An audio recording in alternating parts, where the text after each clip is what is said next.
They marched us into the cell house, and we marched down Broadway. And this was like an introduction to Alcatraz. They try to humiliate you in front of the other convicts by parading you down Broadway.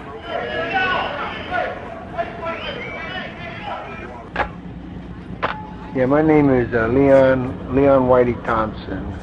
My number was 1465, AZ 1465. I was a man that had total hatred in them days. I hated anything that walked or crawled on this earth. But I was a man who was dead inside. You couldn't hurt me no more, see? And when you got a man like that in prison, you got to get rid of him. And that's what they did. They shipped me to Alcatraz. You were a number, you weren't a name. I wasn't Jim Crow, and hell, I was number 586. And nobody wanted that. Everybody wants to be an individual. They want to be a human. And you weren't at the Rock. We used to call it Park Avenue. And that was a better part of, they thought, of the prison. And that's where Machine Gun Kelly, as I remember, was at it. Well, Machine Gun Kelly was done good time. He could take you on some good trips, a lot of BS, and make you laugh. And almost immediately upon his arrival at Alcatraz, he was relegated to the treatment unit in segregation. And he didn't bring his birds along with him, which made him very unhappy, but he brought all his bad habits with him, which made us unhappy. And there he remained for several years, being obnoxious and noisy and agitating and busily writing. But Straub was a guy that always created turmoil.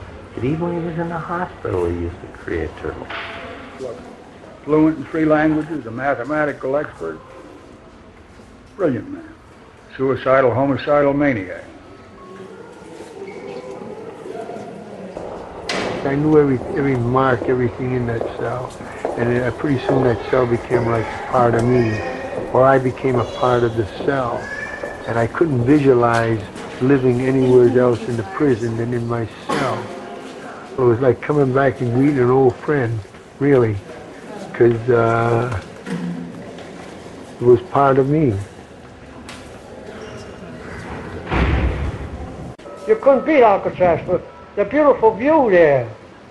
You had the Golden Gate out there, the fresh air, see all the ships that's come in. So there was never a day you didn't see what the hell you were losing and what you were missing, you know. It was all there for you to see, you know. There's life. There's everything I want in my life, and it's there. It's a mile or a mile and a half away, and yet I can't get to it. And I remember when they released me, it was October 25th, 1962. I was ordered released by the courts. And that morning that I was released, I was walking by and Lieutenant Ordway said, "Good morning, Whitey." And I remember I said, "Good morning, Lieutenant." He said, "How come?" He said, "How come you say good morning?" And I said, "Well, it is a good morning." I was like, "A damn good morning. I'm getting out of here, you know."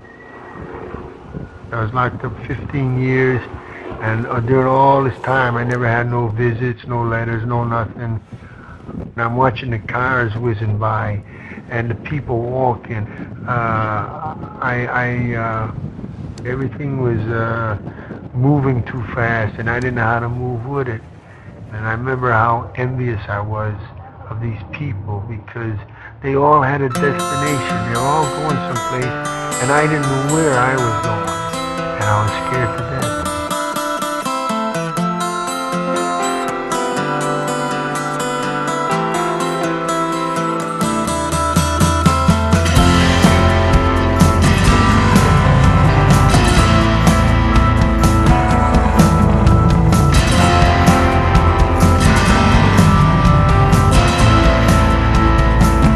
Goodbye, sweet dream.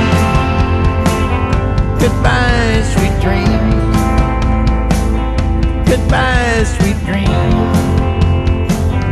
Goodbye, sweet dream. I once had a heart, could not be told, but now these dreams have cold. Goodbye, sweet dream. Goodbye, sweet dream. Goodbye, sweet dream. Goodbye, sweet dream.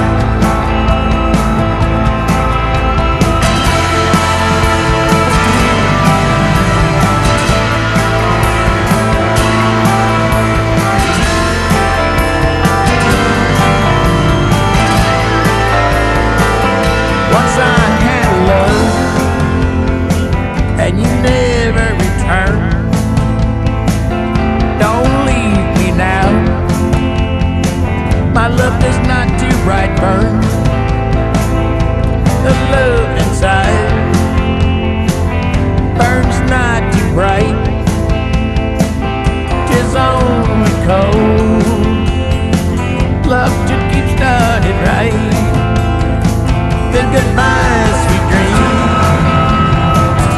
Goodbye, sweet dream. Goodbye, sweet dream. Goodbye, sweet dreams.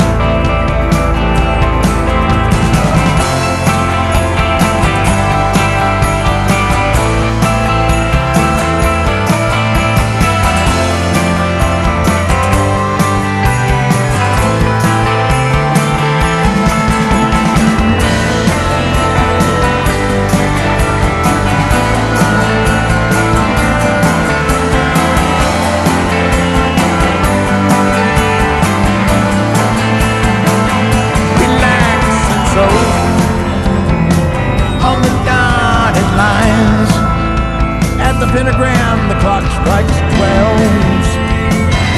Me for you, you for I. Love has been said, it should come and go. Goodbye, sweet dream. If you believe them, then go.